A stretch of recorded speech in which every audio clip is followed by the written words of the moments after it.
Quelle que soit leur tendance politique, la suppression de la taxe professionnelle. Depuis 2 ans, projecteurs et caméras ont fait irruption dans les studios feutrés de Radio France.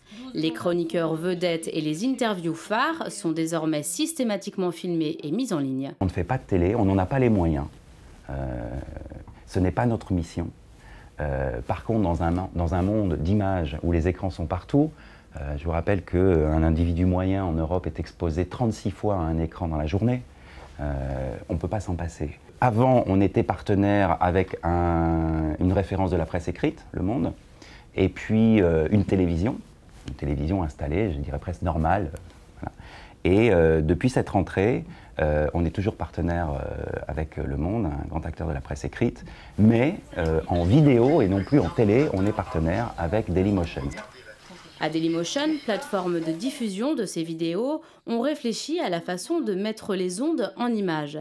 L'essentiel, préserver l'âme de la radio. Ce qui est fascinant dans la radio, et quand vous allez dans un studio de radio, vous devez savoir ça mieux que moi, c'est l'intimité du lieu. C'est un lieu dans lequel on se sent bien, la voix c'est quelque chose d'intime, vous êtes dans un cocon assez protégé, dans une matinale c'est quand même un petit monde où vous êtes un peu en huis clos.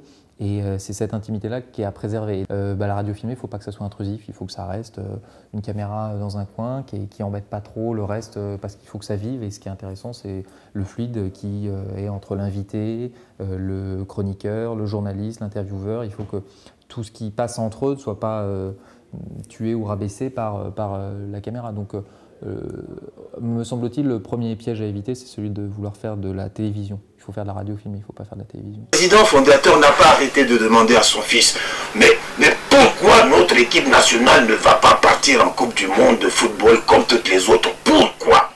Grâce à ces vidéos en ligne, la radio voit son public rajeunir.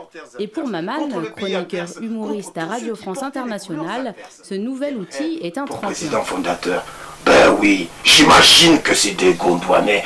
Pendant qu'ils crient contre l'adversaire, ils ne pensent pas à moi. Après chaque match... Maintenant, c'est devenu quelque chose d'incontournable, quoi. On filme et on met directement sur Internet, c'est visible dans le monde entier, hein. C'est magique. L'origine géographique des gens qui nous envoient les mails a changé de plus en plus.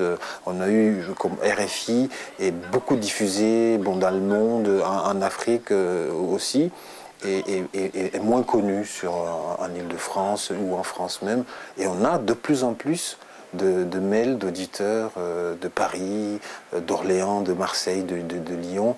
Et c'est des gens qui sont tombés par hasard, soit en surfant sur le site de RFI ou en allant sur le site de Dailymotion. L'occasion pour Maman d'accroître la notoriété de son pays imaginaire, le Gondwana.